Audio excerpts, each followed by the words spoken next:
Today we use colored Rattle can spray paint to help us speed paint the combat engineer for Nemesis Retaliation. I like using Rattle can spray paints for a quick OSL effect that helps us identify player characters on the board. I feel that this is a more interesting way to designate player color than simply painting the rim of the base or using a clip-on plastic ring. Of course, by simply painting these characters to match the character art, there really is no need to designate player color on these pieces to determine whose piece is whose on the board. But we're going to do it anyway because I like painting OSL on miniatures. So let's get started doing a quick Rattle can OSL on the combat engineer for Nemesis Retaliation. And welcome to Trehane Miniatures. I take the same initial approach with all miniatures that I speed paint in this style. I begin by choosing a Rattle can spray paint color that is a slightly darker version of the color that I want for the OSL.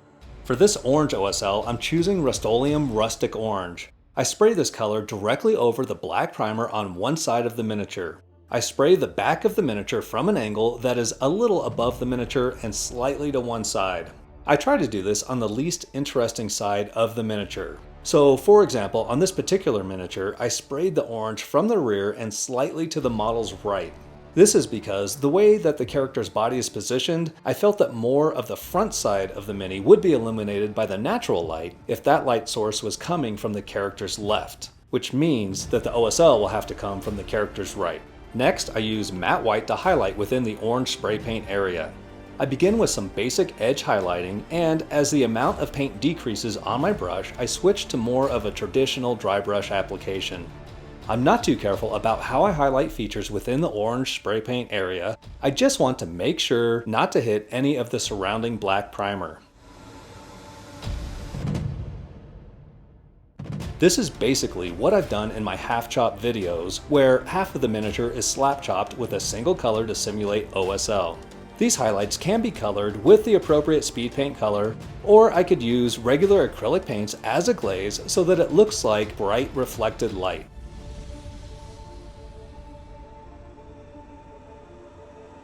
With the OSL out of the way, everything except for the gun gets a coat of chocolate brown.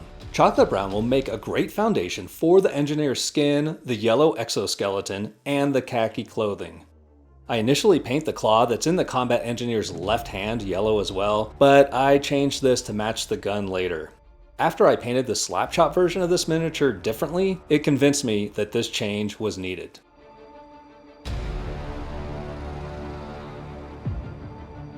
I'm painting the skin first by using orange brown as the mid-tone color for the skin. This will cover most of the chocolate brown, leaving some showing in the recesses and downward facing areas.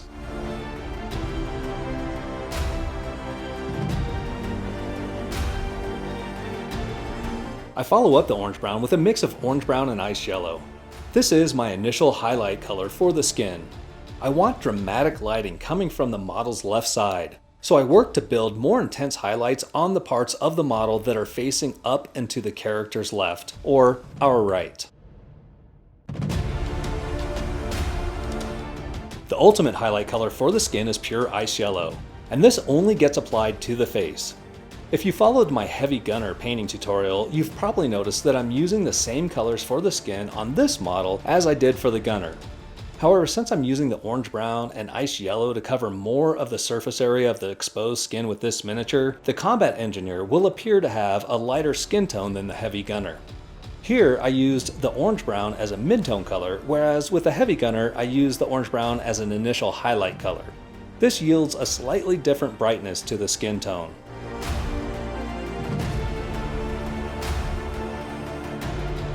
I'm going to work towards a fairly light khaki color for the engineer's clothing.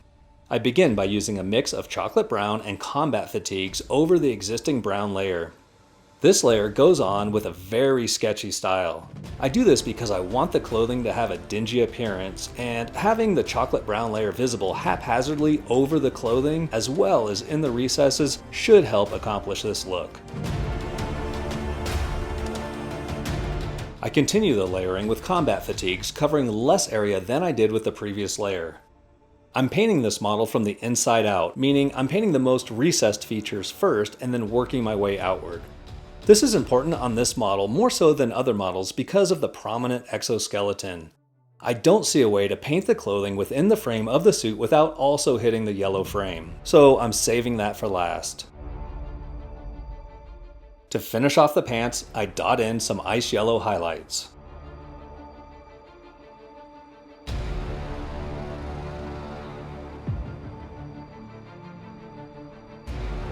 I'm going to paint all of the metal parts that aren't yellow with an easy blue-black non-metallic metal.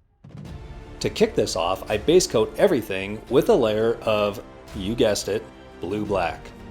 I say that this is going to be easy non-metallic metal because I'm not going to do any glazing as I paint this. I'm simply going to use large jumps in color value with traditional layering and mostly edge highlighting. Iron Wolf by the Army Painter is brushed over most of the blue-black base layer. This is still a fairly dark blue-gray color, so it can be applied pretty freely as long as I'm mindful to not let it get into the recesses. I'll have to be more careful once I get to painting the subsequent lighter colors.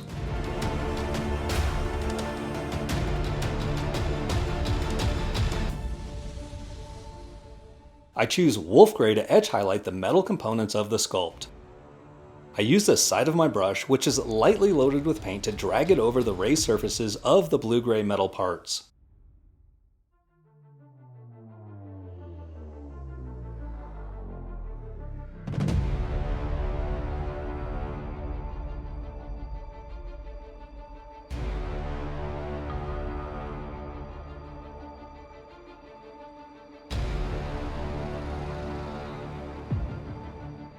Finally, I use Glacier Blue to add little glints of light to the metal.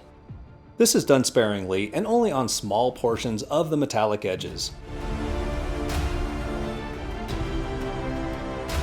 I mix some demonic yellow with the chocolate brown to begin painting the yellow exoskeleton.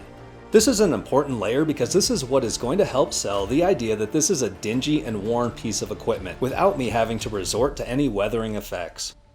I think from a thematic standpoint, a Marine combat engineer wouldn't have a bright yellow or orange exosuit to go into battle with, but I just can't shake that image of Ripley going after that bitch alien queen in a hazard yellow loader.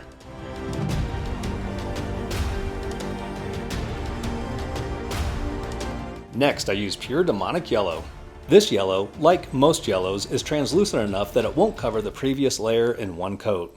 This is perfect so that some of the brownish yellow layer will still show through, giving it a dingy look. Anywhere that I want a true yellow color, I will have to cover with a second layer.